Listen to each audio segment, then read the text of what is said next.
Hello and very welcome everyone to this session of the modern history. Today we are going to start a session where we are going to discuss each and everything about modern history. We will see the type of things that we can learn from this session. We will see that how Europeans came and how they flourish in India. So without wasting any time, let's start and let's indulge ourselves in this story. So before we start, the images used in our slide deck are for educational purpose only.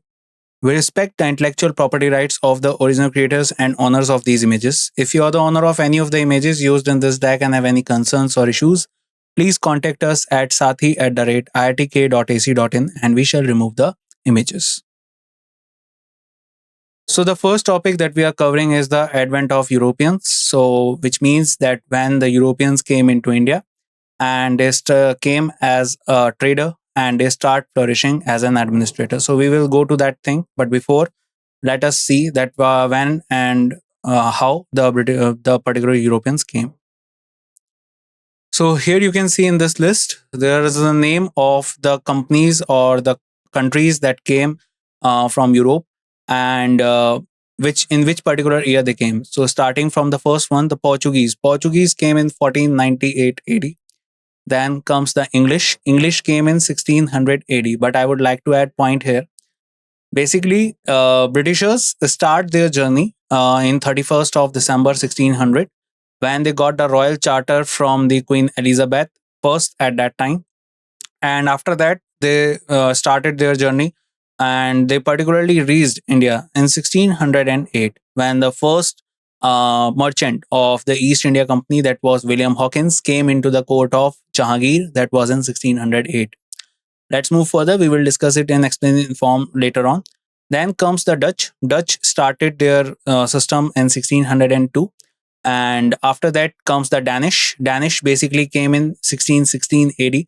Danish is none other than Denmark. And after that came the French. French came in 1664. Colbert was the person who started the company called French East India Company, and they came in 1664. And Swedish basically came in 1731, but they did not flourish themselves a lot in this particular country. And a lot we need to learn is about Portuguese, British, and French. So let's start with them. So first one is Portuguese. So let's read about them. So the first one is Vasco da Gama. I hope you must have heard this name Vasco da Gama a lot in your life since childhood. He is also famously known as the person who discovered India. So let's read about him. Vasco da Gama arrived at Calicut, modern Kozhikode, in 1498. Kozhikode is also famously known as the literature city of our country, as this recognition is given by UNESCO, where he was cordially received by King Zamorin, the ruler of Calicut.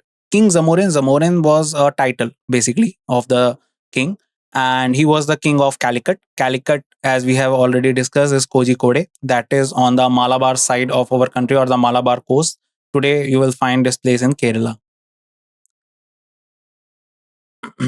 After that, an Indian fisherman, Abdul Majid, helped him to reach Indian coast. So basically, he was stuck in Kenya, and there he met this person, the fisherman called Abdul Majid.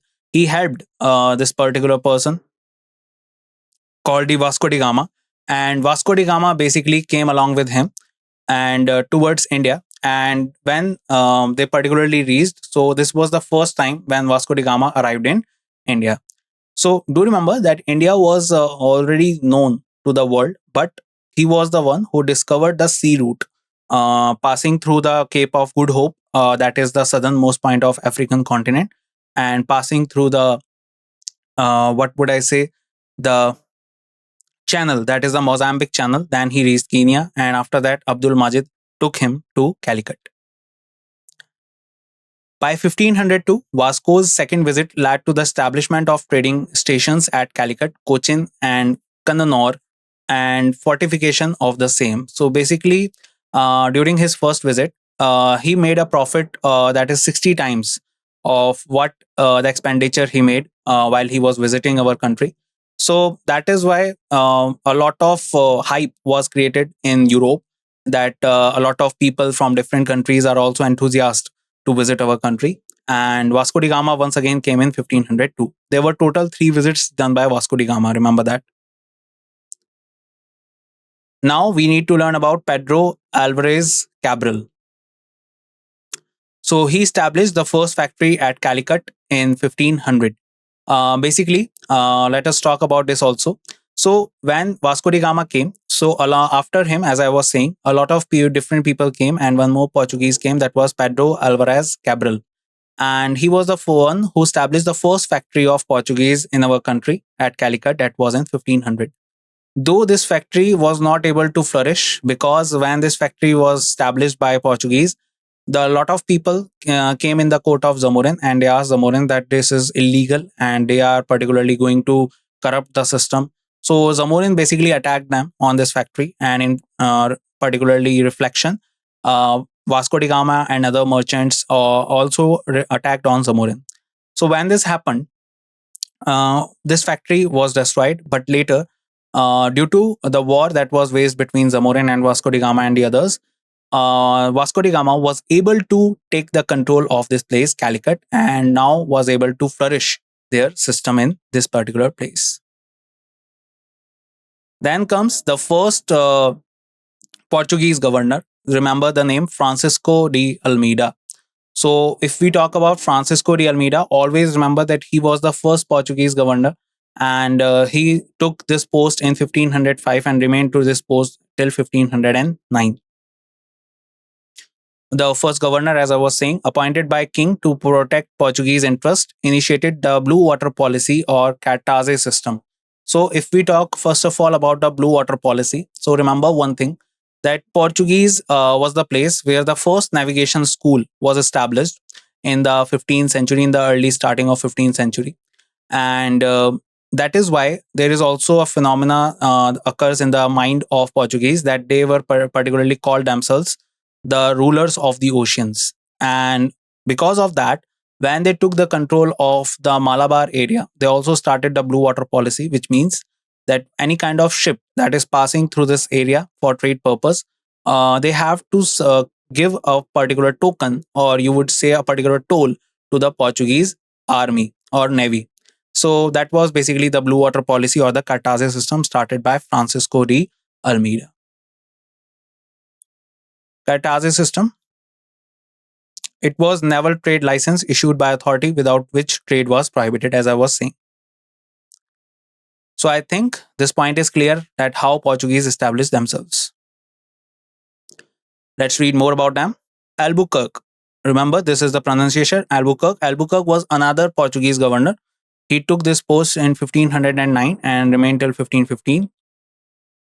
He secured strategic control of Indian Ocean, captured Goa from Bijapur rulers, captured Bhatkal from Sri Krishna Dev Rai 1510 of the Vijayanagar, banned the practice of Sathee in his area of influence. He was considered to be the founder of the Portuguese power in India. Do you remember his name? Albuquerque. Albuquerque was a very famous name in terms of the Portuguese governor.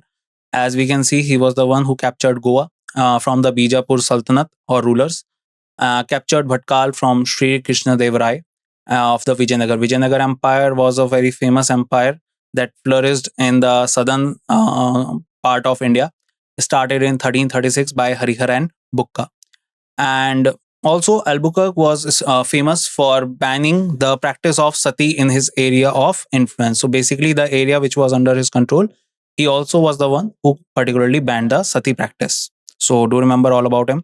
So you can see one more thing here, that as you can see that Albuquerque was also intervening into different type of system. They are here only, the year have been passed are 10 years only, and they are starting capturing the areas. They are particularly intervening into the social and religious customs. So that is one of the reason that you will not see Portuguese to flourish in our country later on. Significance of the Portuguese: introduced printing press. Very important thing, remember that. Portuguese are famous for introducing the printing press in our country, and they were also particularly introduced into the system, so that the particular missionaries that they are flourishing in our country could get Christian missionaries that are flourishing in our country could get a particular pamphlet, and that would be printed. So do remember that first printing press was came along with Portuguese. Introduced cannon on ship. So cannons were the first time that was embarked on the ships, and this thing was introduced by Portuguese.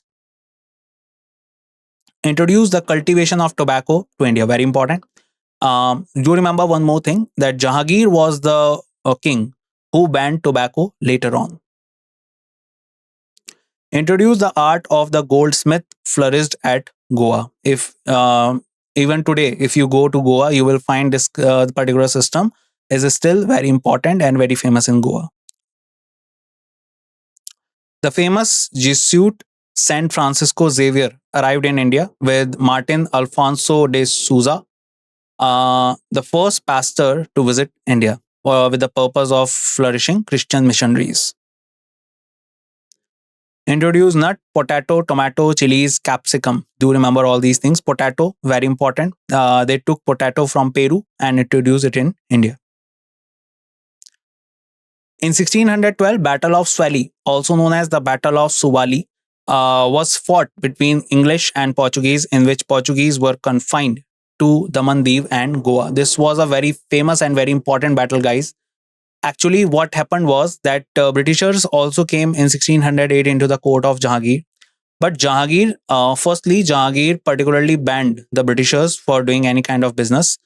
But when they insist Jahangir, so Jahangir basically indirectly said that if you can face Portuguese and you can perish them, then we will be having some deal. So Battle of Swally happened in 1612. Portuguese lost, and Britishers created a remarkable thing and their particular name in front of Jahangir, and then Britishers became a very important trader and navy operator for Mughals in our country. So I think all these points are clear. Now let's talk about Dutch. In 1602, the United East India Company of Netherlands was formed, and it received the sanction of their government to trade in East England, including India. They established first factory at Masulipatam, Andhra Pradesh in 1605. So Dutch basically are the people belongs to Netherlands. Do remember that, and they received the sanctions from their government to trade in East, including India. That is why all these companies generally are called East India Company, because they had their particular sanction to do trade in the eastern side of this world. Because Europeans basically they divided the world into two halves, Western and Eastern, and all the companies that are having their name East India Company, so they were particularly given the responsibility to trade in this part. They established first factory at Masulipatam, Andhra Pradesh in 1605. Cornelis de Houtman was the first Dutchman to reach Sumatra and Bantam in 1596. I hope you know Sumatra is the island that particularly exists in the Indonesian archipelago. And Sumatra, you can see, is the place where you can also find a Malacca Strait. So the first Dutchman, Cornelis de Houtman, was the first to reach Sumatra. Dutch factories in India: Masulipatam 1605, Pulicat 1610, Surat 1616, Bimli Patnam 1641, Karikal 1645, Chinsura 1653, Kasim Bazar in particularly established by the Dutch factories. Kasim Bazar basically is also you can find in Bengal side. Chinsura is also in Bengal side. Later, Chinsura Battle of Chinsura is also very famous. That was fought in 1759. Barana, Gor, Patna, Balsor, Nagapatnam, 1658, and Cochin, 1663. It covered both and western coasts. So I hope this point is very clear about the Dutch. And Dutch arrived in 1602. One point, do remember one more point. Dutch East India Company was the first one to introduce the IPO in our country, because they started taking money from the public to establish their trade in our country. Let's read more about them. Significance of the Dutch. Battle of Bedara, 1759. It is also famously known as Battle of Chinsura, which I was saying earlier. So this battle was the place in which Dutch perished in our country because the English defeated the Dutch. Dutch were ousted from India, as I was saying. And this was the time after the Battle of Plassey when this battle was fought. And this was fought because the Mir Zafar, the Nawab of Bengal that was appointed by the Britishers, betrayed Britishers and called Dutch for help. So this battle was fought. We will talk about it later on also. The British agreed to withdraw all their claims on Indonesia and the Dutch retired from India. Also, one more thing, remember that they were also the one who removed their any kind of claim on Andaman and Nicobar and sold them to Britishers. So do remember the Battle of Bedara or Battle of Chinsura or Battle of Hooghly. There are three names for this battle, 1759. Then comes the very important British, or we can say English. In 1600, I would say 31st of December 1600, Elizabeth, the Queen of England, granted a charter to the Governor and Company of Merchants of London to trade with East Indies. And basically, there were two people, John Watt and George White. And those were the two who started this particular trading firm. And they took the royal charter from Queen Elizabeth to do trade in the eastern side of world, and that is East Indies.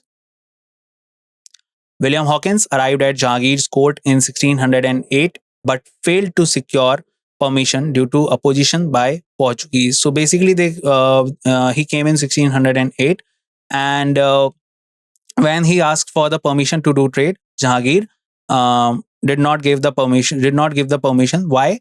Because Jahangir was also trading with the help of Portuguese, and it would be a kind of a counter thing for Portuguese.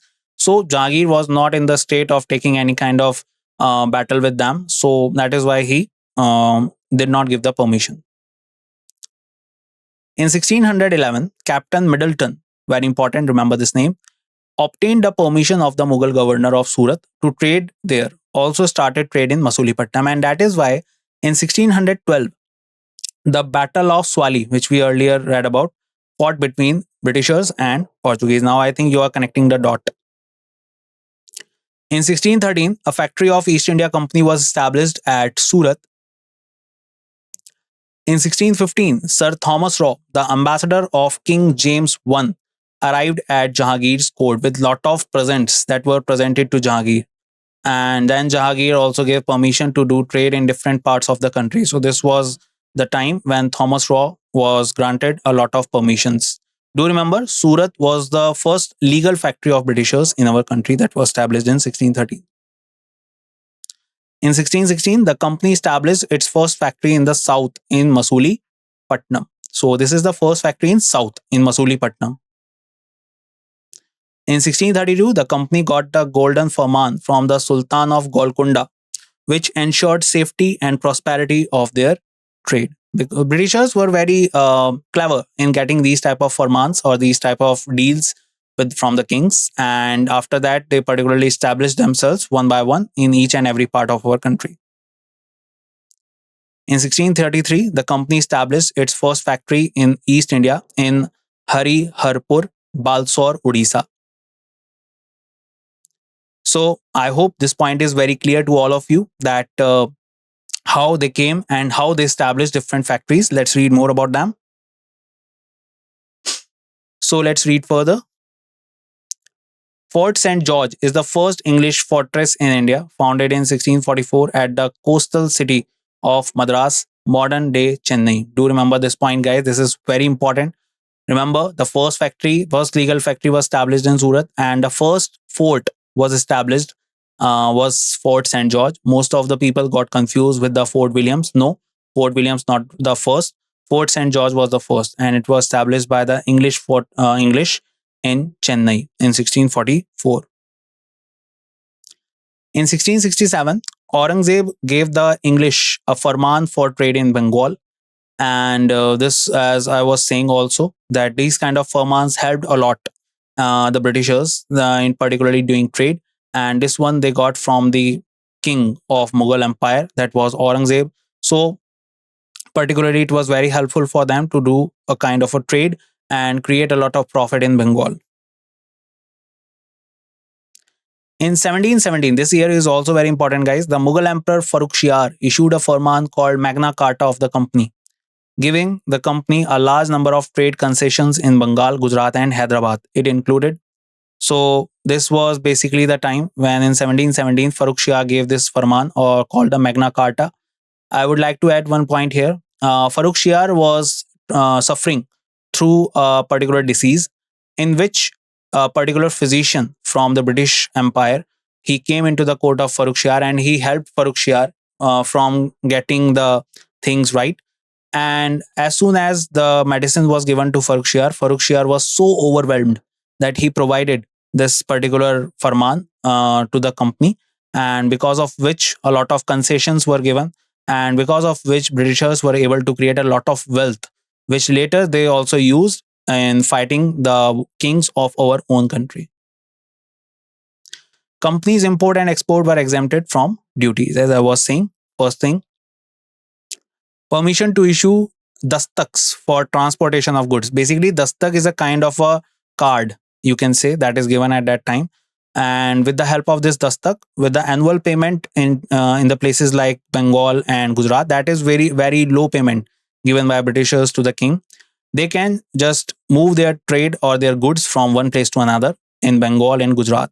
So dastak was also very important thing given by Farrukh Shah. Duty-free trade in Hyderabad. It was also done. Company minted coins to act as currency throughout Mughal Empire. So do remember this is also done. Now we need to know about Danes, that is Danish. Danish East India Company was established in 1660 AD, 1616 AD, and let's read more about them. Danish East India Company established settlement at Kubar, that is Tamil Nadu, that is in Tamil Nadu in 1620, and Sirampur in Bengal in 1676. Significance of the Danes: they were the foremost promoters of Christianity in India. So do remember that so far we have learned about Portuguese, then we know about Dutch, English, and now Danish East India Company, that is Danes. Now let's read more. Now we need to know about French. So in 1664, Colbert, a minister of Louis XIV, do remember Louis XIV was the king of France? No, do not get confused with Louis XVI. In French Revolution, the king that was killed was Louis XVI. And now come back to the point. So a minister of Louis XIV laid the foundation of French East India Company. It was granted 50-year monopoly on French trade in the Indian and Pacific Oceans. The French factory was established at Surat by Francois Caron in 1668 and second at Masulipatam in 1669. So do remember that they also established the factory in Surat in 1668. Earlier, Britishers established their factory in 1613. Remember these years. These years are really important, guys. And second at Masulipatam in 1669. In 1730, Dupleix became the governor of Chandernagore, and in 1741 he became the governor of French territory in India. Dupleix was a very famous name in the terms of French East India Company if we talk about. Dupleix was also the one who gave the idea of subsidiary alliance in our country. In 1673 AD, the French obtained a village called Pondicherry from Sher Khan Lodi, the ruler of Bijapur, and founded a thriving city on it, which later became the main stronghold of the French in India. So, do remember, this is also very important. And later in life, later in the history, we will see that Pondicherry will be the core area where France, or we can say French, flourished. Let's read about Carnatic Wars. Carnatic Wars are really important, guys. So Carnatic was the name given to the Coromandel coast and its hinterland by the Europeans. So do not get confused it with Karnataka. Carnatic is the particular place that in today's world we can say Coromandel coast, like Tamil Nadu, Andhra Pradesh, these areas are included. Post Carnatic War 1740 to 1748. The First Carnatic War is remembered for the Battle of St. Thom in Madras, fought between the French forces and the forces of Anwaruddin, the Nawab of Carnatic, supported by British forces. So basically, the Carnatic War was started because there was a kind of a dispute going on in Austria regarding the succession of throne.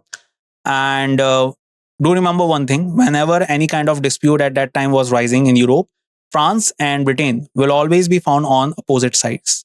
So they also started fighting in India. And the First Carnatic War is famous for Battle of St. Thom, fought between the French forces and Anwaruddin, the Nawab of Carnatic. Remember who was the Carnatic Nawab? That was Anwaruddin. English seized French ships. French seized Madras. The war was ended with the Treaty of Aix-la-Chapelle, 1748. Under this treaty, France agreed to leave the Austrian Netherlands and give back Madras to Britain in return of Louisbourg. So, if we talk about this treaty, basically, as I was saying, that there was a dispute in the point of succession in Austria. And this treaty, that is why this treaty is named Aix-la-Chapelle, because it was signed in Europe, not in India. And as soon as this treaty was signed, as soon as the dispute of succession of Austria was solved, the war in Carnatic was also resolved. And the territories that were captured by France and Britain of each other were also given back. Second Carnatic War started in 1749 and remained in 1754. The French authorities, annoyed at the heavy financial losses that Dupleix policy involved, decided to recall him in 1754. Charles Robert Goudou succeeded Dupleix as the French Governor General in India. Treaty of Pondicherry, very important. This was the end point where the Second Carnatic War was done. Do remember that there were two sides fighting. One was backed by Robert Clive and one was backed by Dupleix during the Second Carnatic War. And after the Second Carnatic War, Dupleix was called back and was given punishment in France. And Charles Robert Goudou succeeded Dupleix. Goudou adopted a policy of negotiation with the English and signed the Treaty of Pondicherry with them, under which the English and the French agreed not to interfere in the quarrels of native princes. So, do remember these two Carnatic wars? Then now we have to read further. Third Carnatic War. Background of the war was the 7 Years' War in Europe, that is from 1756 to 1763. The Battle of Wandiwash in 1760 was the final blow to the French. General Aircourt of the English totally routed the French army under Comte de Lally. This was the time when Britishers came to know that they can particularly engage anyone in this war, because earlier 1756 Battle of Plassey was also won by them. In 1759 the Battle of Bedara was also won by British, and Britishers were emerging as a big company in our country. The Third War ended with the Treaty of Peace of Paris 1763, under which Pondicherry and Chandarnagar were returned to France, but they could only have trading activities in them. Items of import: Persian Gulf regions, pearl, raw silk, wool, dates, dried fruits, and rose water.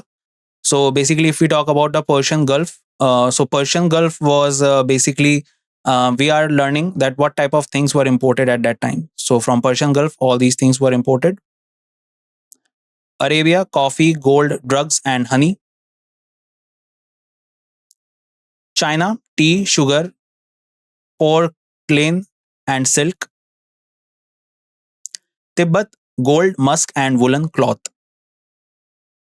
Africa, ivory, and drugs. Ivory are basically the, if you can say the, if you have seen the teeth of elephants and all those things, so that is called ivory.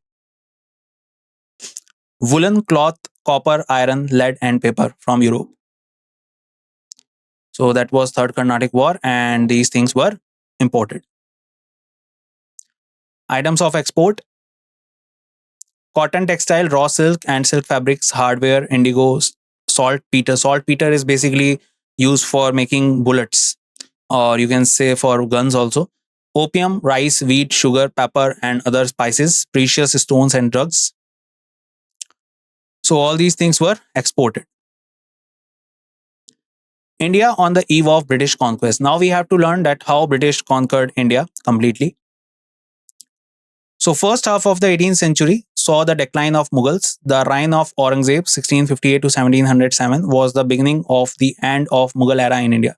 Basically, Aurangzeb got himself entered into a lot of disputes, and that is why it became the reason that Mughals later declined.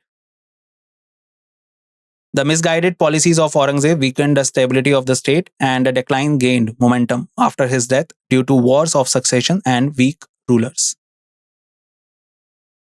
So, as I was saying, basically, Aurangzeb got himself into a lot of disputes as he was in dispute with Maratha, with Ahom, with Sikh Empire, with Jats, and all of that. And because of which, the later empire got weakened.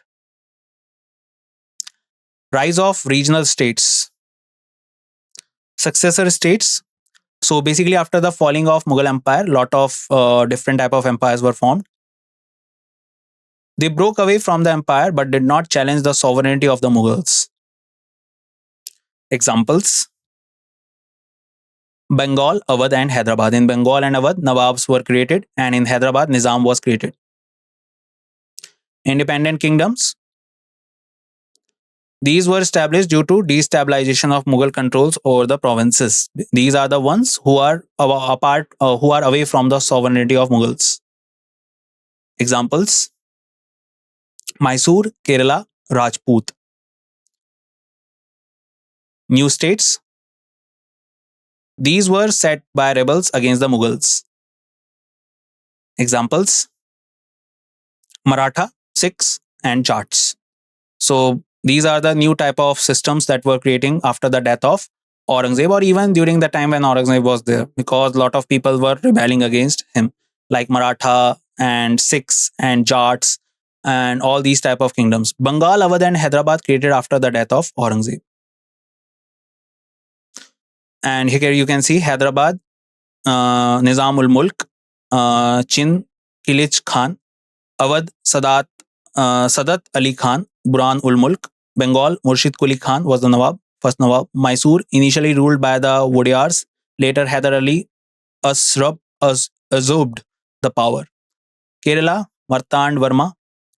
Jats, Churaman and Badan Singh. Sikhs, Guru Gobind Singh.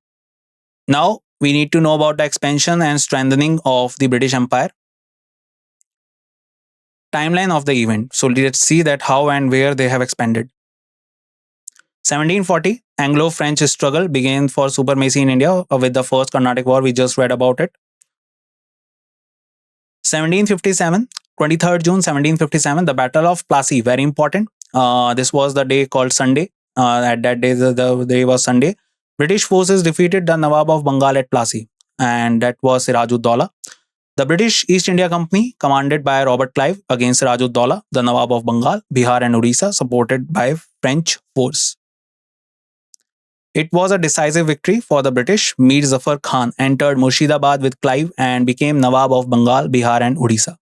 Mir Zafar Khan was compelled to pay substantial sums of money to the East India Company. So these are the things which are helping the Britishers to establish themselves in our country. Further, let's see. 1761, very important. The Third Battle of Panipat, fought between the Maratha Empire and coalition of the King of Afghanistan, Ahmad Shah Durrani, Rohilla Afghans of the Doab, and Shuja-ud-Daulah, the Nawab of Awadh. Marathas lost the battle and their prestige. English benefited from this war. So this battle was the one where Marathas also got weakened, and also became one of the reason that Britishers now know that Marathas are not very much weak, but kind of weak, and now they can also struggle them against Marathas also. That is why the first Anglo-Maratha was also fought in the later 1760s. Battle of Buxar 1764. This was the battle which created a particular mark of the British Empire establishment in Bengal majorly. And after this Battle of Buxar, the Treaty of Allahabad was signed, and because of which Britishers got the Diwani of Bengal. So fought between British East India Company and Mir Qasim, the Nawab of Bengal, Shuja ud Daula, the Nawab of Awadh, and Shah Alam II, the Mughal emperor. British defeated the combined forces of Mir Qasim, Shuja ud Daula, and Shah Alam II. Treaty of Allahabad, as I was saying, 1765, Battle of Buxar led to the signing of the Treaty of Allahabad. It was signed by Lord Robert Clive with Mughal Emperor Shah Alam II. Anglo-Mysore Wars, First Anglo-Mysore War, 1767-1769. So here you can see these battles were fought. Then comes the Anglo-Mysore Wars, very important. So First Anglo-Mysore War was fought between 1767 to 1769. Cause in 1766, the East India Company joined the Nizam, ruler of Hyderabad, against Hyder Ali in return for the cession of the Northern Sirkar. So basically, there were disputes between the kings of India. Like Mysore was in dispute with Hyderabad, and Britishers came to know about them, and they used these disputes for their own benefits. So they backed Nizam and they struggled against Mysore. Participants, Britishers, along with the Marathas and the Nizam of Hyderabad, declared war on Mysore. Result, Hyder Ali was able to bring the Marathas and the Nizam to his side. The Treaty of Madras was signed in 1769, which brought an end to the war. Second Anglo-Mysore War, 1780 to 1784. Cause the Marathas attacked Mysore in 1771, but the British refused to honor the Treaty of Madras and did not give support to Hyder Ali. Participants, Hyder Ali forged an alliance with the Nizam and Marathas and defeated the British forces in Arcot. Result, Treaty of Mangalore, 1784. Both parties agreed to return the captured territories and prisoners to each other. Also remember, Hyder Ali died during this battle, was going, and Tipu Sultan became the king of Mysore. So do remember all these things. Now, once again, Anglo-Mysore Wars. Third Anglo-Mysore War, 1790 to 1792. Cause Tipu Sultan, after Hyder Ali's death, had French help in bettering his military resources. Tipu declared war on Travancore in 1789. Travancore was a friendly state of the British. So again, Hyder Ali started the struggle against the Britishers after he took the post of being the Sultan of Mysore and attacked Travancore. Participants, Tipu Sultan and East India Company, led by Lord Cornwallis. Do remember, Lord Cornwallis was the one who fought Second Anglo-Mysore War. The war ended with the Treaty of Srirangpatnam in 1792, accounting to which Tipu had to cede half of his kingdom to the English, including the areas of Malabar, Dindigul, Kurg, and Bara Mahal. Fourth Anglo-Mysore War, 1799. Tipu refused to accept the subsidiary alliance of Lord Wellesley. He aligned with the French, which British saw as a threat to them. Marathas, Nizams, and English versus Tipu Sultan. So this was the decisive battle, and Tipu Sultan lost his life during this particular battle. The British secured a decisive victory at the Battle of Srirangpatnam, in 1799. Tipu's territories were divided between the British and the Nizam of Hyderabad. The core area surrounding Seringapatam and Mysore was restored to the Wodeyar dynasty, who had been ruling Mysore before Hyder Ali became the de facto ruler. So I hope Anglo-Mysore Wars are quite clear to you, and the years are really important. Do remember all of them. Let's read more about expansion.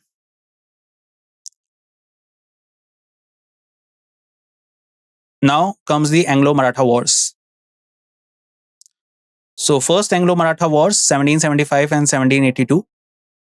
So the cause of the death of Madhav Rao resulted in fighting among the Marathas. English used this for their advantage. Nana Fadnavis went against a treaty signed with the Calcutta Council and granted a port on the west coast of the French in 1777. So this was the time when the Marathas were also going out of dispute, and Madhav Rao was basically died. And after that, Ragabo, remember this name, or you can say Raghunath Rao, was the one who basically wanted to become the Peshwa, and he asked the help from the Britishers, and Britishers gave the help. But this was the time when Britishers intervened into the internal system of Marathas, but that resulted into a battle. That was First Anglo-Maratha War. Another cause was increased importance of cotton trade. Participants, Marathas and East India Company. Result, a famous battle of Vadgaon was fought in which the Marathas under Mahaji Scindia secured a decisive victory over the English. English were forced to sign the humiliating Treaty of Vadgaon in 1779. Warren Hastings rejected this treaty. Later, the war concludes by a Treaty of Salbai. Scindia was the guarantee of the treaty. Treaty of Salbai was signed on 17 May 1782 by representatives of the Maratha Empire and the British East India Company after long negotiations to settle the outcome of the First Anglo-Maratha War. It was signed between Warren Hastings and Mahatma Scindia. This is very important battle, guys. Let's read more about it. Second Anglo-Maratha War, 1803 to 1805, caused internal squabbles among Maratha houses. That were the five confederations of Marathas like Holkar, Gaikwads, Scindia, and Peshwa. So they were particularly quarreling between themselves, and that was the reason of this particular war. In the Battle of Pune in 1802, Yashwant Rao Holkar, the chief of the Holkars of Indore, defeated the Peshwas and Scindias. Bajirao II sought British help and signed the Treaty of Basai, that is subsidiary alliance. Subsidiary alliance was introduced by Lord Wellesley. The Treaty of Basai was a pact between the English East India Company and Bajirao II, the Maratha Confederacy's Peshwa. It was signed on 31st December 1802 after the Battle of Pune. The Scindias and the Bhosles did not accept this treaty, and this caused the Second Anglo-Maratha War in central India in 1803. Participants, Scindias, Bhosles, Holkars versus the British. British defeated all the Maratha forces. As a result, large parts of central India came under British control. And this was the time when Britishers were able to control the major part of our country just below the Satluj River. And that is why a treaty was also signed between Sikh Empire and Britishers. That is basically known as the treaty in which the Satluj was created as the boundary between both the empires. Another Anglo-Maratha War. Third Anglo-Maratha War, 1817 to 1818. Cause British conflict with the Pindaris, whom the British suspected were being protected by the Marathas. Participants, the Marathas chief Peshwa Bajirao II, Malhar Rao Holkar, and Mudoji II Bhosle united front against the English. Result was decisive and Britishers won. Battle of Koregaon was fought during this war. In this, an army of Meher, depressed class led by English officer, defeated the army of Peshwa. This was the last major war fought and won by British. With this, the British controlled most parts India directly or indirectly. So these are the Anglo-Maratha wars. Do remember, the total number of Maratha wars were 3. Anglo-Sikh wars. First Anglo-Sikh War, 1845 to 1846.